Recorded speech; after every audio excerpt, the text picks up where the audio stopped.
so I want to show you from the Soresu system. Right, we have what we call the Soresu Flourish in this, and I want to teach you how that works. There's a lot of other people online doing this one as well, so it won't be any different than the way they did. You see this in the films workout between Anakin and Obi-Wan in Episode 3 in the battle there. Right at the very, very end, there's a point where they both use this particular fanning motion. So, first part of this, the way this flourish works, is we're going to create here it's kind of an orbital right at the wrist. Right? I'm just circling with the wrist, and I'm cutting forward with it, letting it roll, come around behind me, and roll. And I'm not holding it really tightly. Once you really have this moving fluidly, the weight of the weapon should do the work for you, right? And it just fans. There's 2 circles, and that's the first one that we want to make. The second circle that we're going to make, to do that, as it goes point up this time, I'm going to take it and kind of like I'm putting myself, in martial arts we call this a hammer lock. When the arm comes around behind you here and the thumb is pointed up behind my back, I'm not going to bring it quite to that point, but I'm going as if I was going to put my hand against my back. What I am going to do is I'm going to pass the handle in front of my waist, and I let the blade come into the armpit. Don't let it actually touch the arm, but let it come into the armpit, and you allow the tip, the handle, to come all the way across to your left side and then out again, making a full circle.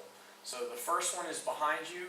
The second one circles in front as you bring the tip, or the handle, and let the tip pass behind the handle and come through your armpit. So again, letting the weight of the sword actually do the motion for you here. And it's like it's doing 2 vertical orbitals, both behind you and in front of you, keeping you protected. This could be like you've got blaster fire that you've got to knock away.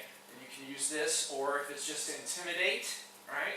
That's pretty intimidating, somebody that can move with this in this fashion. But again, you just let the weight of the sword do the work. Circle once behind, then bring it into your armpit as you do the second one. And that is the Soresu Flourish.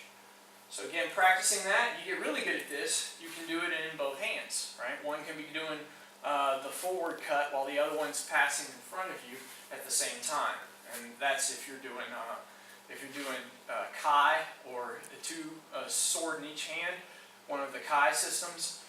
Then that can be used in where you've got one going one way and one going the other.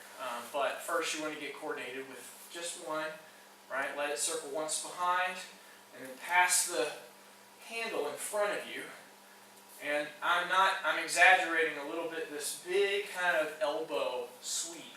The bigger sweep you do with the elbow, then the more vertical you can keep the blade, right? The stiffer I stay with my elbow, the harder it's going to be for that sword to stay very vertical there. So you want to really make a big circle with your elbow as you swing that over.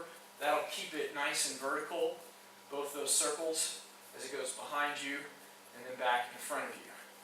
You'll only really get this by practice. You'll probably throw your sword a few times, right? You'll probably smack your arm a few times. Don't worry about it. Just keep practicing, and eventually it'll come second nature, and you won't even think about it. And that's something in the midst of your jar, or doing any of the Dulon techniques that we have.